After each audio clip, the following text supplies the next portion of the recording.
Continuing our ongoing coverage of the 2021 ISL Season 3, we are sitting down with match number 8 victors, Energy Standards James Gibson, Siobhan Haughey.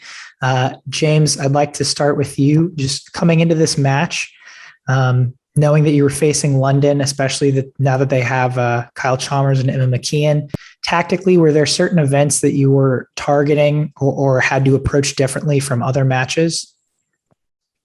No, I think, we have a very straightforward strategy. We focus on our relays. I don't think there's any secrets on that. I think, it's pretty clear to see how we go into our matches. And no, we didn't really change too much. Like, we know, obviously, with Emma and Kyle coming in, we knew they were going to be a lot stronger. And let's just, London are an awesome team. We always have a lot of respect for the people we're racing against. But we lined up. Did our lineup as strongly as we could. We knew that some of the guys were coming back into camp a little bit fatigued or weathered or being quarantined. So we had to make a few little changes, but again, there wasn't any great surprises from our lineup and how we attacked the match, really. And excuse me. And Siobhan, you pretty much swam your lineup as you usually do. You were in all the freestyles.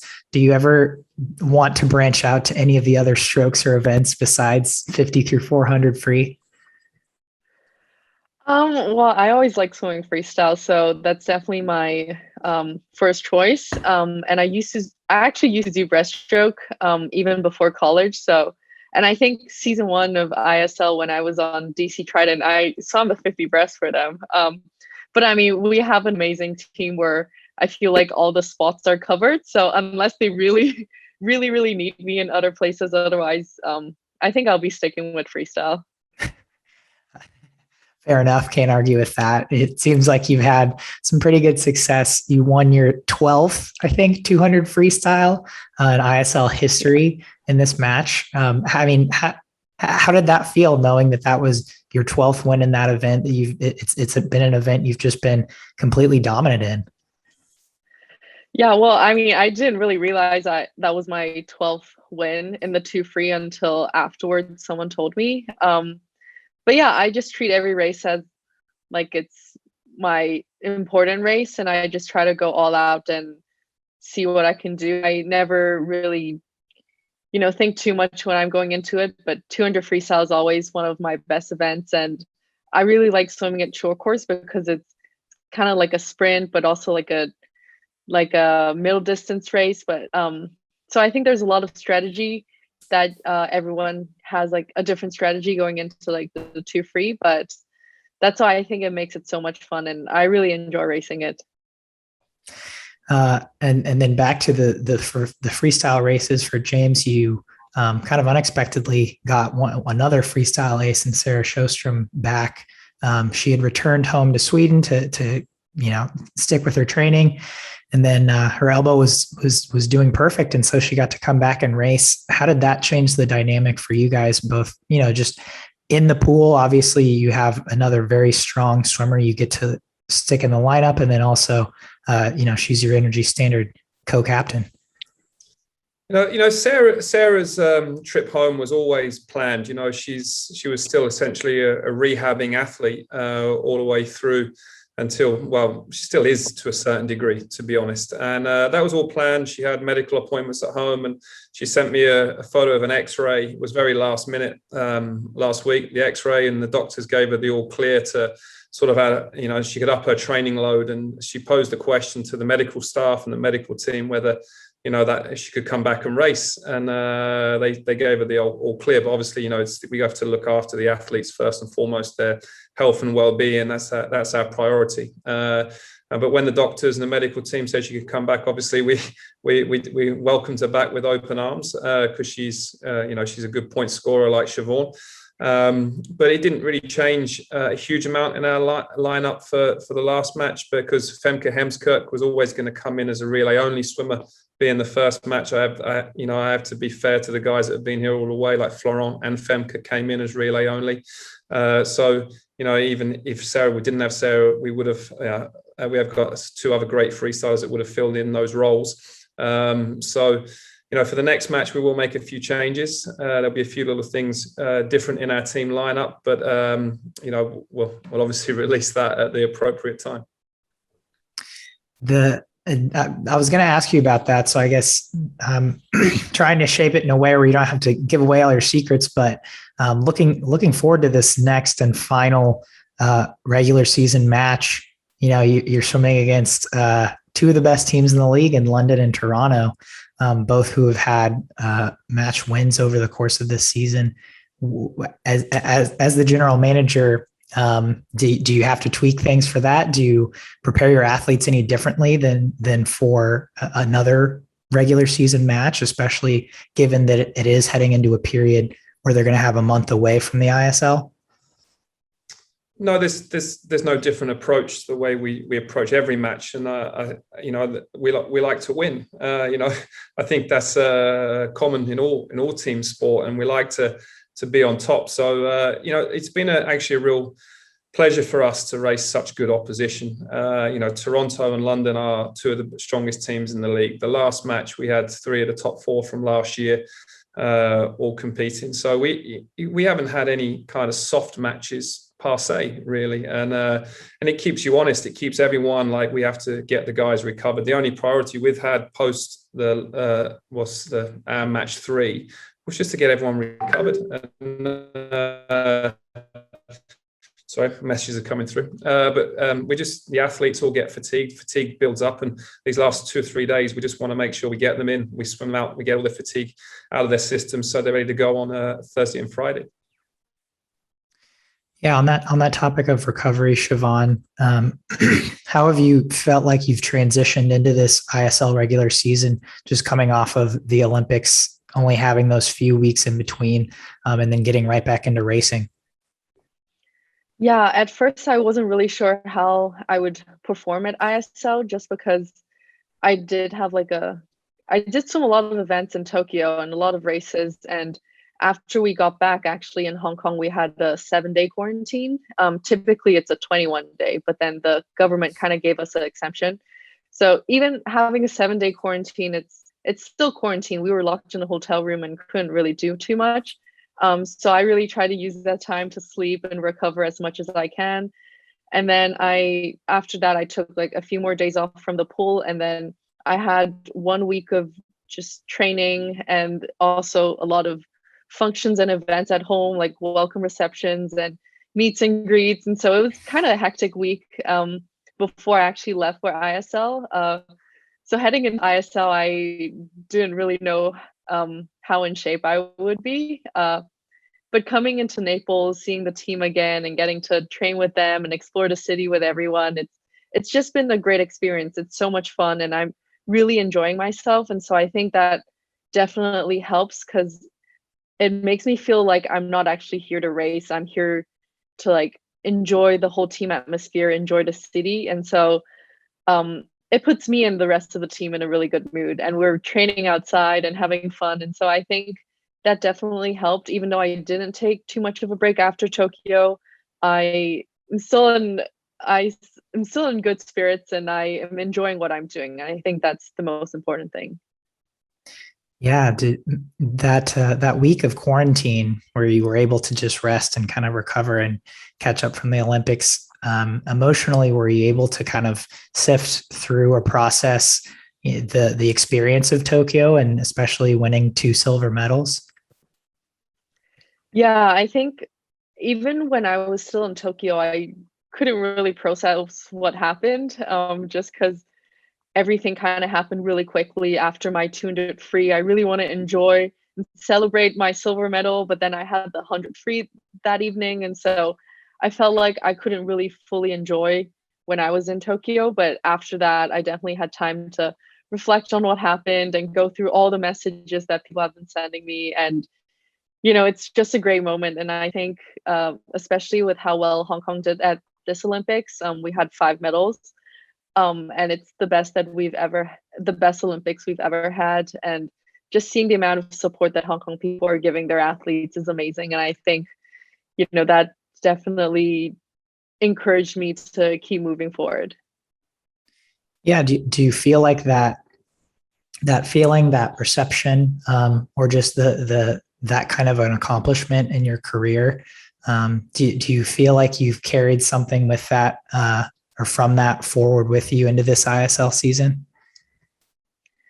Yeah, I think with my achievements at the Olympics, it kind of reassures me that I'm one of the top swimmers in the world, and whatever I set to do, if I work hard for it, I can achieve my goals. And I think with that, just heading into ISL, I think there are things that I want to accomplish as well. And so I think as long as I just stay calm and do what I've always been doing, I can definitely achieve them.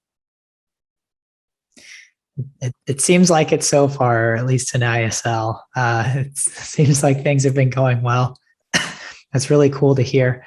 I want to hit on a few specific things in match 8. The first would be back to James for the mixed medley relay, which went exceedingly well for Energy Standard. When you were making that lineup, was that an experimentation? Had you had that lineup before, or do you think everyone just kind of fired on that relay on that day?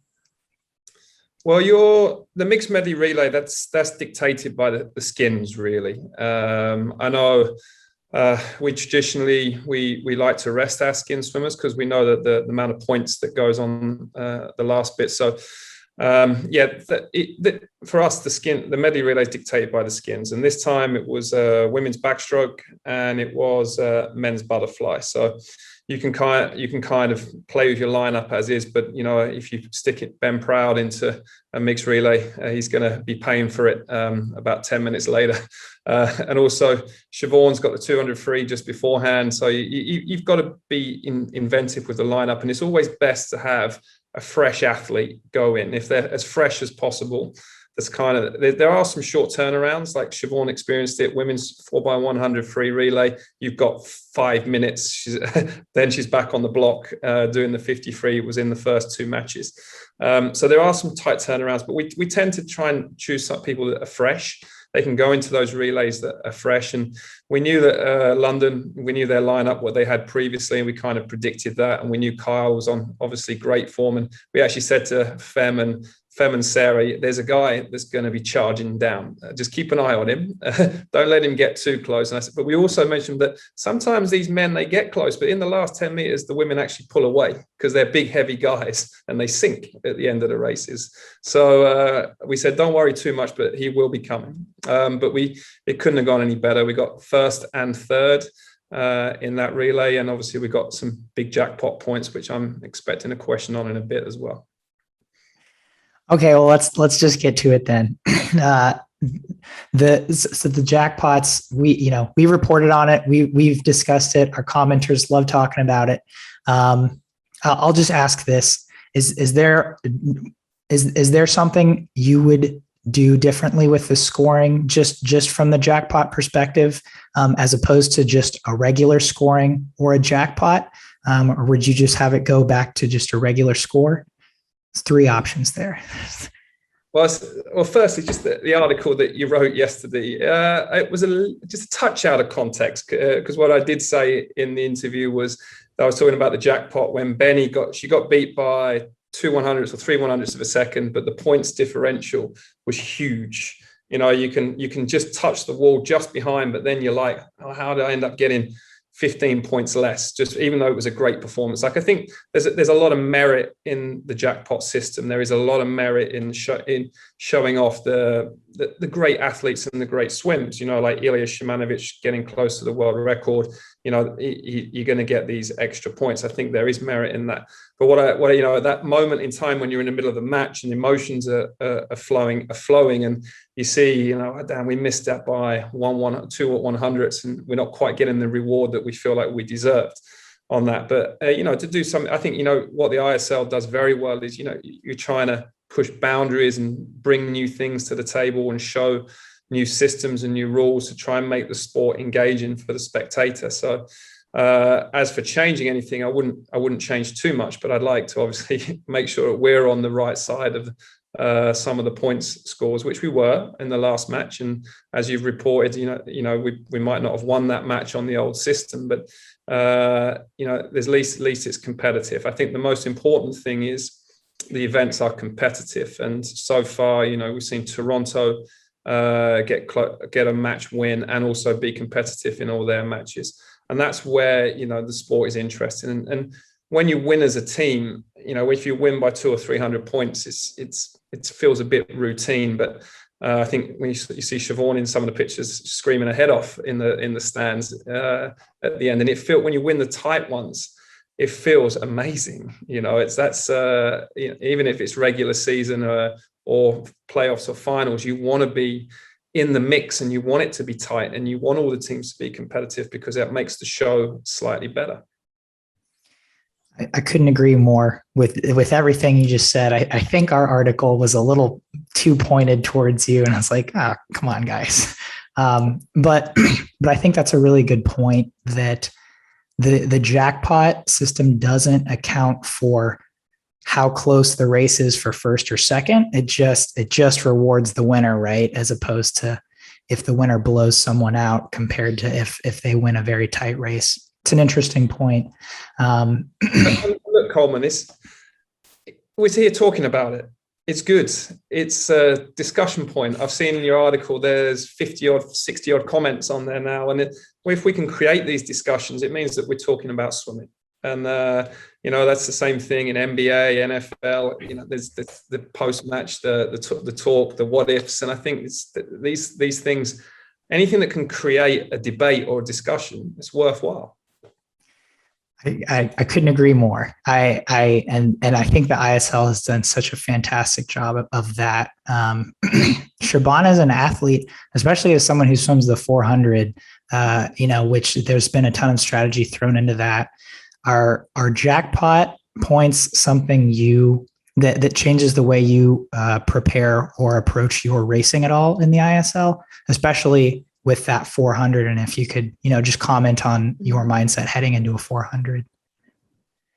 Yeah, I think for me, at least, I'm more 100, 200 swimmer. So I have that natural speed. So typically in a 400, I do go out maybe a little bit faster than like a distance swimmer would in a 400.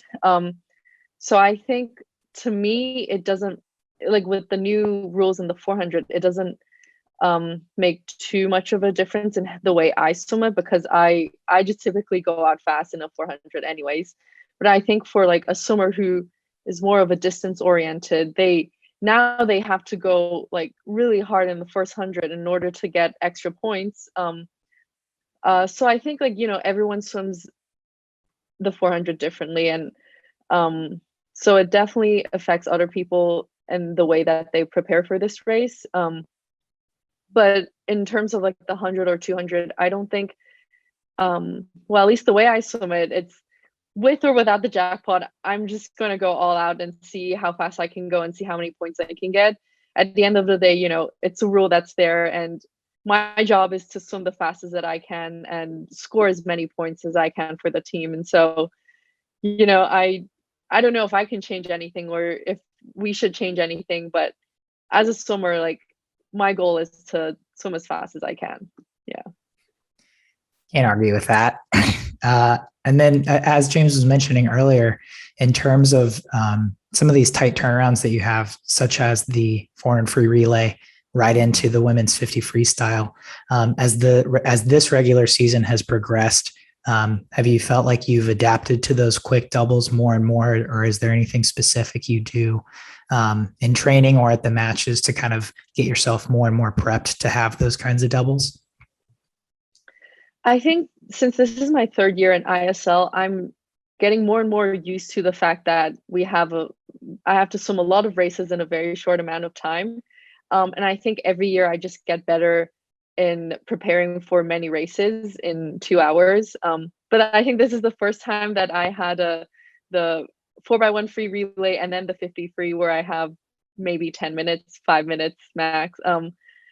But luckily we have a great team, great coaching staff that they're always there to help me with anything I need: towels, water, sports drinks.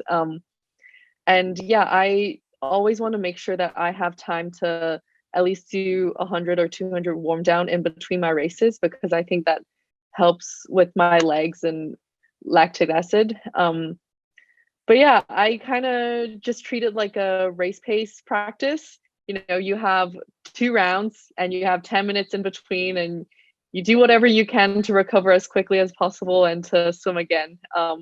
And so if you go into it with this kind of mindset, like it's training, then it's kind of like, oh, 10 minutes, that's kind of a lot of rest and training. And mentally it helps me better. I don't think anyone said that, but that makes so much sense. Yeah, it's like 10-minute intervals in training. Like, oh yeah, do anything. Well, I really appreciate both of you taking the time to. One last question, same question for each of you. Obviously, you've got one more match, but then after that, and obviously, Energy Standard has secured its place in the playoffs. So for the month of October, and I guess half of November, until you get back to Eindhoven for the playoffs, what are your plans? How are you going to spend those 5 to 6 weeks? Siobhan, we can start with you. I am going to be traveling a lot, just because I cannot go back to Hong Kong because we currently have a 21-day quarantine policy. So I am trying to fly everywhere to find a pool that I can train in. After Naples, I'm going to Dublin in Ireland to visit my sister for a few days and see my family. And then I'd be going to Spain, Sierra Nevada with a few of the Energy Standard coach and swimmers. We're going to have a training camp there. And then after that, I think I'm going to go to Turkey to keep training, and then Eindhoven. So kind of busy trip. That sounds very eventful and exciting. Yeah. And then James, what is your plan? Will you be at the altitude camp in Spain as well? Well, Tom's leading on that. Tom Rushton will be leading on that camp, and my role is really to support all the athletes in any way I can for that period. But I think a lot of the guys are going to go back to their homes. They'll quarantine exceptions, and it's a different period. We've got to manage people that can't necessarily go home. That we've got to find different training bases everywhere. There's also visa issues. Staying in the European Union for too long. So there's lots of little things at play here. We can't ignore COVID. To be honest, we're just going to send everyone home. So first off, stay safe with anything that you're doing, and the idea is just go home, make yourself better. Train hard, make sure we come in nice and fresh for the next period, because it's going to get a little bit more frantic in Eindhoven. And Eindhoven is a fantastic arena, the Peter van der Hoogenbaan complex. It's a quick pool. It's a great installation for competitive swimming, and already we're on the final ends here. This has gone incredibly quick. These 4 weeks or so have just flown by. The winter will come, so be a slightly different feeling for everyone. But we just get everyone stay healthy, train hard, and come to Eindhoven, and then the team will take over.